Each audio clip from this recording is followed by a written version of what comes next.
10वी-12वी केल्यानंतर मुलांना आपल्याला ज्या प्रचलित ज्या हे वाटा माहिती आहेत, त्यापैकी इंजिनिअरिंग, मेडिकल, त्याच्यानंतर पारंपरिक आपण जे शिक्षण घेतो, एवढ्याच आपल्याला गोष्टी माहीत आहेत. त्याच्या पलीकडं फारसं जास्त खोलामध्ये जायचा पालकही प्रयत्न करत नाहीत, मुलंही प्रयत्न करत नाहीत. मात्र याच्या पलीकडे जाऊन अनेक वाटा आपल्याला दिसत आहेत, ज्या फारशा पालकांना माहीत नाहीत, मुलांना माहीत नाहीत. तर या विषयावर चर्चा करण्यासाठी आपल्यासोबत आज आहेत श्री सुहास पाटील सर. सुहास पाटील सर हे केंद्रीय उत्पाद शुल्क विभागामध्ये 38 वर्षांची सेवा दिल्यानंतर निवृत्त झालेले आहेत.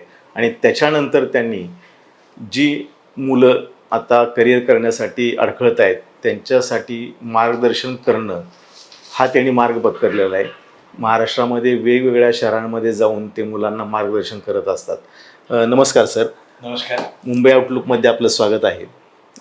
तर सर, 10वी-12वी नंतरचे करिअर या विषयावर अनेकदा पालक मुलं अडखळत असतात, तर तुम्ही काय सांगाल या संदर्भामध्ये? 10वी-12वी नंतर काय करायचं याचा अभ्यास आम्ही आधी करायला पाहिजे, जो आम्ही करत नाही. माझ्या मुलाची पात्रता काय आहे, त्याची कॅपॅसिटी किती आहे, त्याची क्षमता काय आहे, ह्या गोष्टी आजमावल्याच जात नाहीत. ते करणं गरजेचं असतं. आणि मग मार्क मिळाले की ठरवतात मग कुठे पाठवायचं ते. 10वीला 96%, 98% मार्क मिळाले की मग इंजिनिअरिंगला पाठवा असं ठरवून जातं. हे नको व्हायला. आधी मला माहीत पाहिजे की कुठल्या अभ्यासक्रमाला मी गेल्यानंतर माझं करिअरची सुरुवात होणार आहे कधी, हे माहिती असायला पाहिजे. असाच अभ्यासक्रम निवडावा. जर आमचं कुटुंबाचं उत्पन्न हे लिमिटेड असेल तर त्या ठिकाणी कशी लवकरात लवकर मला नोकरी मिळवता येईल असा अभ्यासक्रम मी निवडायला पाहिजे. पूर्वी तलाठी पद 10वी पात्रतेवरती दिलं जायचं, बंद करून टाकलं महाराष्ट्राने. त्यानंतर बँकांमध्ये सुद्धा नोकऱ्या 10वीला 60% गुण, 12वीला 50% गुण, ग्रॅज्युएट 2 वेळा बसून पास झालेला सगळ्यांना स्पर्धा परीक्षेला बसून जे निवडतील त्यांना क्लर्क आणि वरची पदं मिळायची. बंद करून टाकलं त्यांनी. ग्रॅज्युएट झाल्याशिवाय कुठलीही बँकेत नोकरी मिळत नाही क्लर्क अँड अबावची. मग आमच्याकडे एक समज झाला की ग्रॅज्युएट झाल्याशिवाय नोकरी मिळत नाही.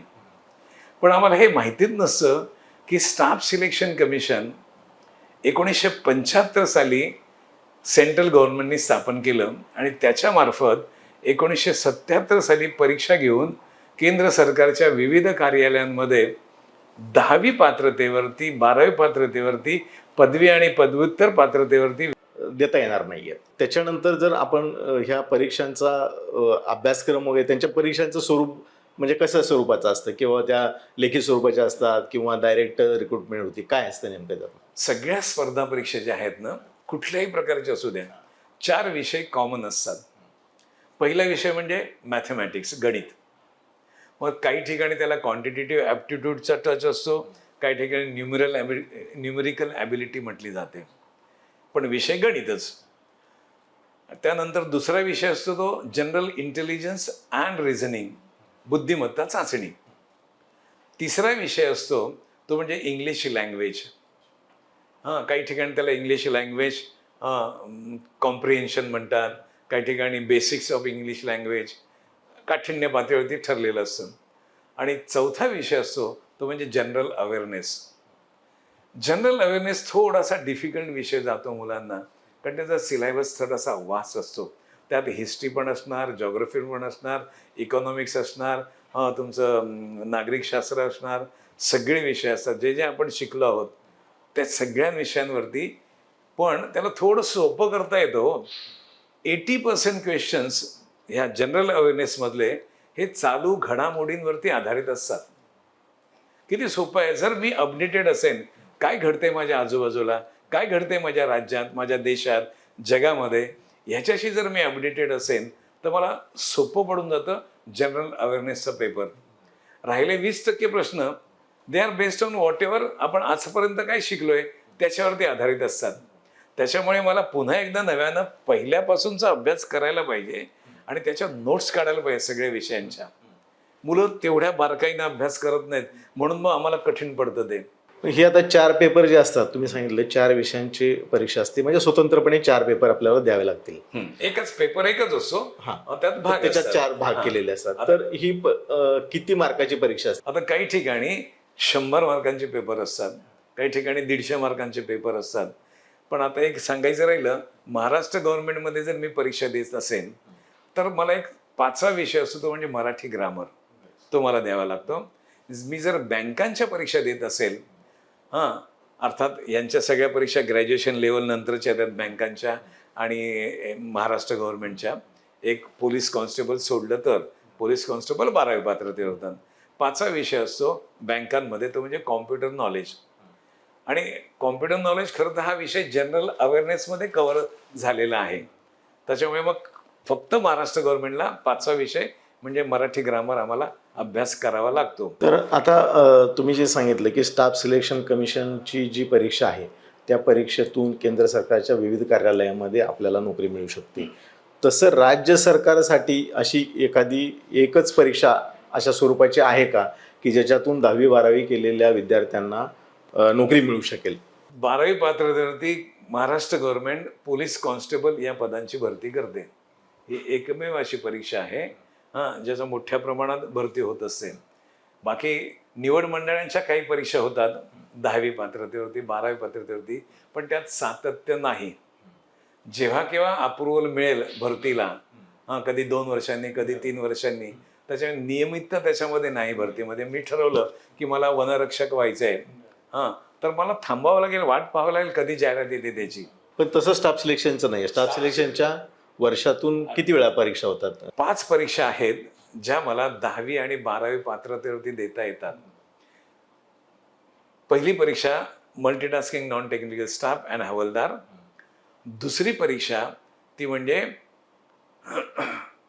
Constable general duty in central arm police forces, म्हणजे आपण ज्याला पॅरामिलिटरी फोर्सेस म्हणतो.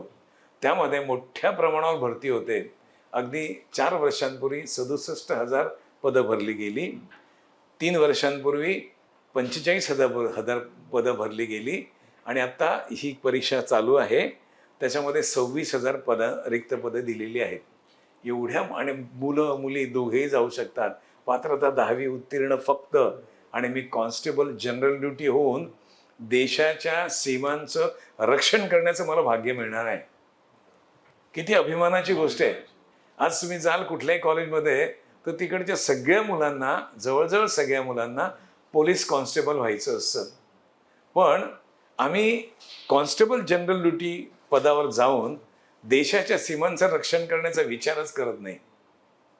मला काही कळत नाही मुलांची मानसिकता काय, आम्हाला माहीत नाही पडत म्हणून जात नाही, की आम्हाला केंद्र सरकारच्या नोकऱ्या, बरं त्यात काय गैरसमज खूप मोठे आहेत आम्हाला.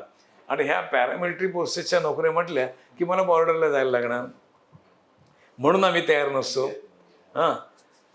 पण इथे आम्हाला CISF, central industrial security force, हे जे पॅरामिलिटरी फोर्स आहे त्याच्यामध्ये मला नोकरी कुठेही शहरामध्ये मिळू शकते किंवा शहराच्या जवळ मिळू शकते. कारण त्यांची ड्युटी असते, ह्या ज्या पब्लिक सेक्टर अंडरटेकिंग आहेत, आपले एअरपोर्ट्स आहेत, डॉक्स आहेत, यांच्या रक्षणाची, यांच्या सीमांच्या रक्षणाची जबाबदारी या CISFच्या कॉन्स्टेबल जनरल ड्युटी या लोकांकडे असते. कॉमन पार्लन्समध्ये आम्ही त्यांना जवान म्हणतो, पण ते जवान नाहीत. कारण हे जे आहे सेंट्रल आर्म पोलीस फोर्सेस, हे येतात होम मिनिस्ट्रीच्या अंडर आणि आमच्या डिफेन्सच्या अंडर येत नाहीत. त्याच्यामुळे आमच्या डिफेन्सचा जो कोणी असतो आर्मीचा, त्याला जवान म्हणतो आम्ही. नेव्हीचा असेल त्याला सेलर म्हणतो आम्ही. त्यानंतर जर एअरफोर्सचा असेल तर एअरमन म्हणतो आम्ही. पण इथे मात्र त्याला कॉन्स्टेबल जनरल ड्युटी हे पद दिलं जातं, जो माणूस देशाच्या सीमांचं रक्षण करतो. फक्त तिथे उंचीची एक अट असते, 170 सेंटीमीटर उंची लागते. अशीच मुलगे जाऊ शकतात. मुलींना मात्र उंचीची अट शिथिल आहे, त्यांना 157 सेंटीमीटर उंची पुरे होते. या परीक्षांसाठी म्हणजे काही आरक्षणाचा वगैरे लाभ मिळू शकतो? महिला आरक्षण असेल किंवा जातीच्या आधारावरचं जे आरक्षण असेल त्यात? हो, एक आर्मी नेव्ही आणि एअरफोर्सची भरती सोडली, हां, एक्झिक्युटिव्ह कॅडरवाली, हां, तर तिथे आरक्षण नाही आहे. पण बाकी जे आता ही पॅरामिलिटरी फोर्सेसची मी म्हटली परीक्षा, हां, त्याच्यामध्ये जातीचं आरक्षण आहे. शिवाय वयाच्या अटीमध्ये सूट मिळते आम्हाला. इतर मागासवर्ग ओबीसीवाले असतील तर 3 वर्षांची, SC ST असतील तर 5 वर्षांची आम्हाला सूट मिळते. 40,000 पगार मिळतोय मला. हे आम्हाला माहीत नसतं किती पगार मिळतोय. जी पहिली परीक्षा म्हटली मी, मल्टीटास्किंग नॉन टेक्निकल स्टाफ आणि हवालदार, त्याच्यामध्ये आजच्या तारखेला 34,000 रुपये पगार आहे स्टार्टिंग सॅलरी. बाहेर जाऊन मला कोण देणार आहे? ग्रॅज्युएट झालं तरी मला एवढा कोणी पगार देत नाहीये. मग पण आम्हाला माहितीच नाही म्हणून आम्ही जात नाही आहोत पदांकडे. दुसरा केस असा आमचा असतो की मग ऑल इंडिया सर्व्हिस लायबिलिटी असते, कुठेही पोस्टिंग मिळेल मला? बिलकुल नाही. जेव्हा तुम्ही परीक्षा पास करता तुम्हाला विचारलं तर तुम्हाला कुठल्या राज्यामध्ये पोस्टिंग पाहिजे ते, तो ऑप्शन आपल्यालाच दिलेला आहे. हो, म्हणजे आपण सांगायचं मला महाराष्ट्रात पाहिजे. त्यानंतर तुमची पोस्टिंग होताना तुमचं मेरिट बघितलं जातं. जर एखाद्या पदासाठी तुमचं मेरिट महाराष्ट्रातल्या मुंबईसाठी आहे, ते जर बसतंय तर तुम्हाला मुंबई पोस्टिंग मिळणार. तुम्ही जे मागाल तिथे मिळून जातं ते. दुसरी परीक्षा जी म्हटली मी, सेंट्रल आर्म पोलीस फोर्सेस, 10वी पात्रता, पण त्यात मुलांना उंचीची अट 170. पण तो जर शेड्यूल ट्राईबचा आदिवासी मुलगा असेल तर 162.5 सेंटीमीटर उंची पुरेशी आहे त्याला. ह्या गोष्टी माहीत नसतात मुलांना. त्यानंतर दुसरी परीक्षा जी 12वी पात्रतेची मी सांगतोय ती म्हणजे combined higher secondary level examination. याला 12वी किमान शैक्षणिक पात्रता लागते. पण जेव्हा जाहिरात येते तेव्हा लिहिलेलं असतं minimum essential qualification 12th pass plus speed on computer typing of 15,000 की डिप्रेशन्स पर आवर. आम्हाला टायपिंग स्पीड माहीत असतो, टायपिंगचं 30 किंवा 40, आणि 15,000 वाजून आमची मुलं घाबरतात, म्हणतात नाही नाही आपण त्याला पात्र नाही आहेत म्हणून जास्तच नाही परीक्षेला. पण 15,000 की डिप्रेशन्स पर आवर आणि आमची जी टायपिंगचा स्पीड आम्ही म्हणतो तो शब्द प्रति मिनिट, वर्ड्स पर मिनिट असं असतो, आणि एका शब्दात किमान 5 की डिप्रेशन्स पकडले जातात. त्या हिशोबाने जर 15,000 पकडले तर तो स्पीड 40चा निघतो, आणि 40 मॅक्झिमम 45, आणि ते कोणालाही जमू शकतं. आजकाल काय होतं, टायपिंगला मॅन्युअल असायचं त्याच्यामुळे तुम्हाला दाबावं लागतं की. आता कॉम्प्युटरवरती फीदर टच असतं, पटपट पटपट करू शकता. बरं, यातलं 40% जे असतं टेस्टमध्ये ते न्यूमरिक्स असतात, आणि न्यूमरिक्सचे तर 10 कीज एकाच ठिकाणी असतात. किती क्विकली तुम्ही करू शकता. आणि आजकाल पाहिलं आमच्या मुलांची बोटं इतकी सरावलेली असतात, सहज करतात ते. म्हणजे कुणीही ती परीक्षा पास करू शकतो. तरी या 12वी पात्रतेच्या परीक्षेला आमची मुलं बसत नाहीत. आत्ताच जाहिरात येऊन गेली, 7 मे शेवटची तारीख होती फॉर्म भरण्याची. माहीत नाही किती मुलांनी फॉर्म भरला. यातनं जर मला 1 नंबरचं पद मिळालं, पद आहे डेटा एंट्री ऑपरेटर C&AG मध्ये, computer auditor general of India. पगार मिळणार आहे 55,000 रुपये स्टार्टिंग सॅलरी. दुसरं पद डेटा एंट्री ऑपरेटर इतर डिपार्टमेंटमधलं, पगार मिळणार आहे 50,000 रुपये. आणि शेवटचं पद लोअर डिव्हिजन क्लर्क आणि एक ज्युनियर सेक्रेटरीट असिस्टंट, त्याला पगार मिळणार आहे 36,500 रुपये. आजच्या तारखेला हा मिळतोय. लागेपर्यंत 1,000 रुपयाने वगैरे तो पगार वाढलेला असेल. यानंतर दुसरी तिकडे वयाची अट 18 ते 27 वर्ष आहे 12वी पात्रतेच्या परीक्षेला, आणि कन्सेशन आहे OBC 3 वर्ष, SC ST 5 वर्ष, दिव्यांग असतील तर 10 वर्ष, 13 वर्ष, 15 वर्ष. दुसरी एक परीक्षा 12वी पात्रतेवर होते ती म्हणजे stenographers grade C and grade D examination. पात्रता 12वी उत्तीर्ण, आणि आम्हाला तिथे लिहिलेलं असतं की तुम्हाला स्टेनोग्राफी यायला पाहिजे, परीक्षा पास करायला पाहिजे, सर्टिफिकेट तुमच्याकडे असलं पाहिजे शासकीय, अशी अट नाही. आमची मुलं सर्टिफिकेट नसतं आमच्याकडे म्हणून परीक्षेलाच बसत नाहीत. जर मी शिकलेलं असेल, मला येत असेल स्टेनोग्राफी, आजकाल लोकांना स्टेनोग्राफीच माहिती आहे, शॉर्ट हँड टाईपरायटिंग माहितीच नाही वर्ड, तर म्हणून स्टेनोग्राफी वर्ड वापरतो मी. तर ते जर मला येत असेल तर मी परीक्षेला बसतो. माझं सांगणं असं की आता ही जाहिरात आहे, ऑगस्टमध्ये जाहिरात येणार आहे, stenographers grade C grade D एक्झामिनेशनची जी स्टाफ सिलेक्शन कमिशन कंडक्ट करणार आहे, मी आत्तापासून शिकायला सुरुवात केली तर माझी टायपिंगची टेस्ट यायला, स्टेनोग्राफची स्किल टेस्ट यायला साधारणतः 10 ते 11 महिने लागतील आणि तोवर मी शिकलेला असेल. सर्टिफिकेटची गरज नाही आहे. तर प्रत्येक विद्यार्थी ज्याला कोणाला द्यायची परीक्षा, खरं तर जेव्हा कॅलेंडर आलं, कॅलेंडर साधारणतः एक 5 महिने अगोदर आलेले आहे, तेव्हापासून जर मी तयारी केली असती तर प्रत्येक विद्यार्थी त्या परीक्षेत सहज पास करू शकला असता. आणि ह्या परीक्षेची तुम्हाला ब्युटी सांगतो, ही एकमेव अशी 12वी पात्रतेची परीक्षा जिथे गणित विषयाची परीक्षा नसते. सगळ्या स्पर्धा परीक्षांमध्ये गणित विषय असतोच, पण या परीक्षेला गणित विषयाची परीक्षा नसते. 200 मार्कांची परीक्षा असते आणि 200 पैकी मला फक्त 25% मार्क मिळवले तर मी ती परीक्षा पास करतो. जेवढे उमेदवार परीक्षा पास करतात त्या सगळ्यांनी जर स्किल टेस्ट पास केली स्टेनोग्राफीची तर त्यांना नोकरी मिळू शकते. मेरिट लागत नाही.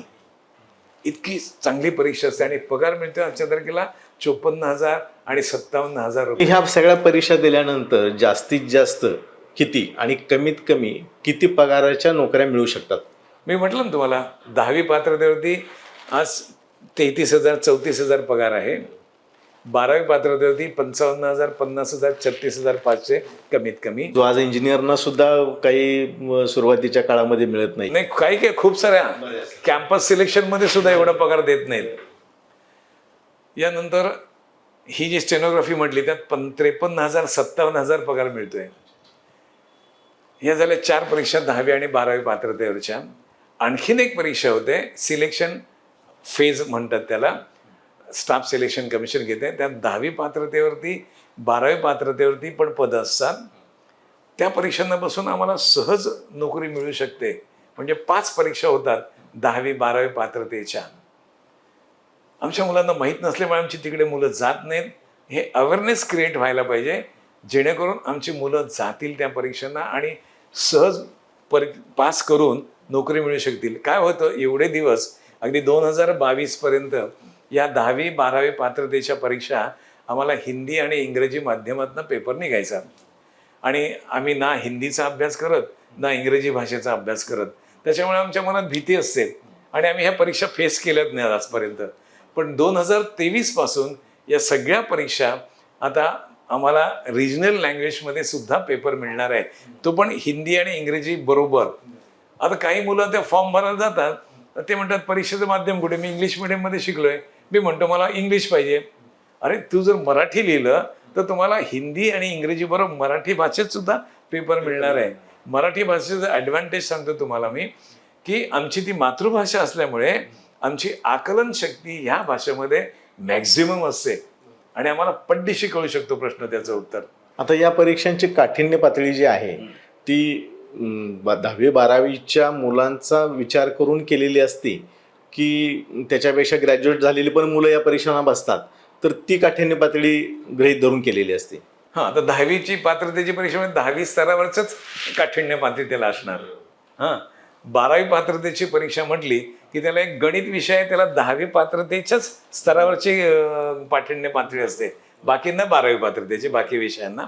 त्यानंतर ग्रॅज्युएशन लेवलला काही परीक्षा होतात त्यांना सुद्धा 10वी पात्रतेच्या स्तरावरचीच गणिताची काठिण्य पातळी असते, बाकी विषयांना तुमचं ग्रॅज्युएशन लेवलची काठिण्य पातळी असते. एवढाच फरक आहे. म्हणजे मुलांना खरं तर सरांनी अतिशय छान माहिती दिलेली आहे की 10वी 12वी नंतर सुद्धा आपल्याला सरकारी अतिशय चांगल्या पगाराच्या सरकारी नोकऱ्या मिळू शकतात, ज्याच्याकडं आपण आजपर्यंत गांभीर्यानं फारसं मराठी मुलांनी बघितलेलं नाही आहे. या केंद्र सरकारच्या नोकऱ्या सर्वाधिक असल्या तरीसुद्धा आपल्याला आपण महाराष्ट्रामध्ये सुद्धा याचं पोस्टिंग मिळू शकतं. ही अतिशय एक आपल्यासाठी चांगली गोष्ट आहे की जी मुलं महाराष्ट्र सोडून बाहेर जायला तयार होत नाहीत त्या मुलांच्यासाठी ही एक चांगली संधी आहे. आणि या परीक्षांची काठिण्य पातळीसुद्धा 10वी 12वीच्या विद्यार्थ्यांना गृहीत धरून केलेली असल्यामुळं या परीक्षा देऊन आपण ग्रॅज्युएट झाल्यानंतर सरकारी नोकरीच्या मागं जे लागतो तेच आपण 10वी 12वी केल्यानंतर या परीक्षांसाठी आपण काही 1 वर्षभराचा 2 वर्षांचा कालावधी देऊन यांची परीक्षेची जर तयारी केली तर निश्चितपणानं आपल्याला चांगल्या पगाराच्या सरकारी नोकऱ्या मिळू शकतात. अतिशय चांगली माहिती सुहास पाटील सरांनी दिली आहे. सर, धन्यवाद त्याबद्दल. धन्यवाद.